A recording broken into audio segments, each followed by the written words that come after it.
As we gather here today in memory, celebrating the life of Nick and Nora Gabriel, I just wanted to say that it was the best experience being able to go in through this life with him being my grandfather.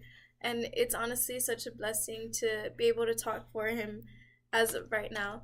So I just wanted to start by saying that he was a wise and clever guy, and he was a great dad to my mom, and he was a great friend to other people who knew him, and he was a great grandfather to us being his grandchildren, and especially to myself. And I just wanted to share some memories that we've had since I was a little girl. So I used to go over to his house all the time because my mom didn't put me in a daycare. She had my grandparents watch over us, and he was always playing with me, whether I was playing with my kitchen or if I wanted to be a teacher and pretend that I was teaching a class. He was pretty much my student because no one else would play with me. And he taught me a lot, and he was always making me laugh, and he brought so much joy to my life. And it softens my heart that I'm able to relive those moments right now as I speak to you guys. And I remember I used to hear the ice cream truck come by, and every time it would come on by, I would go straight into the window. I'd run to the window, and I would check to see if it actually was the ice cream truck, and it was. And once I heard that, he knew that I wanted some, so we would go outside, and he would buy me ice cream all the time, and we would always eat the ice cream on the porch, and we would just talk about, life and anything that we wanted to have a conversation on. And it was so much fun being able to go out there and get ice cream, just talk to him. And those are some of the memories that I wish I could relive when he was here with us. So I just wanted to share a special story about his experiences before he passed away. So about a week before his death, he was having dreams that weren't really real, but he thought were real. So one of the dreams was he thought that my little brother had crawled into bed with him one night, and he swore that he slept with him that night, and the next morning he was gone.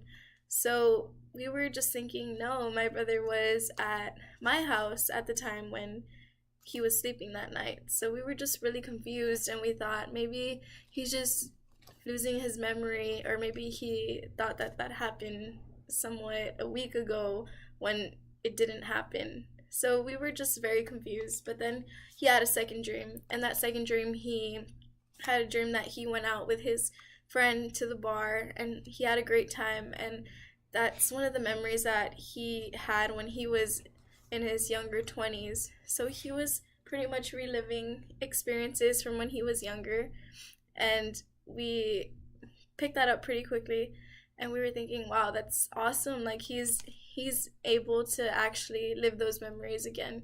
So once that had happened, sure enough, he had passed away.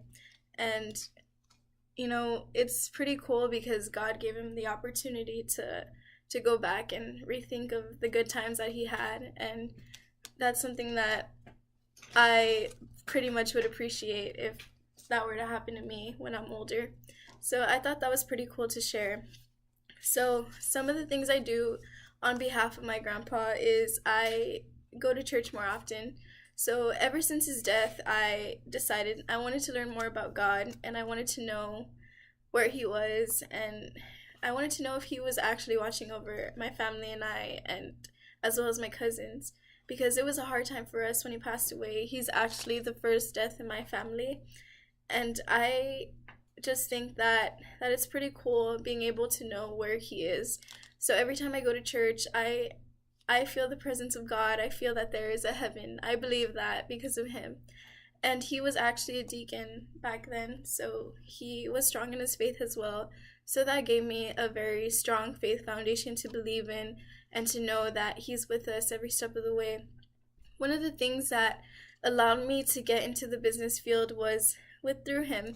So once I told my mom that I wanted to major in business, she was pretty shocked because most of my family is majoring in the science area, whether it's being a pharmacist or becoming a nurse or becoming a biology teacher, such.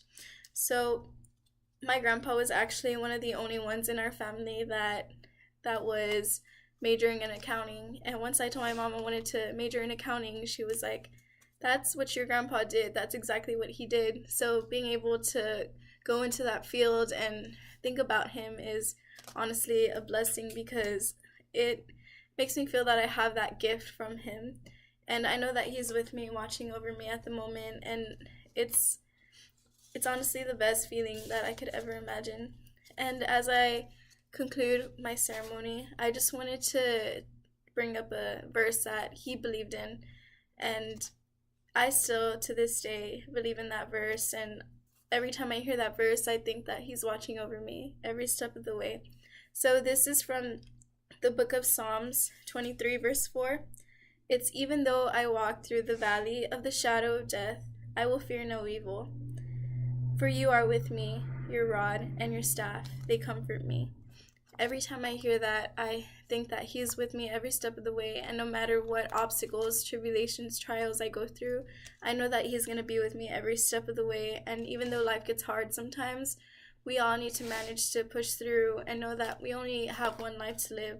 So we should always live it to the best of our ability, to the fullest potential that we possibly can. And I do this all in inspiration to Him. So thank you for listening to my speech.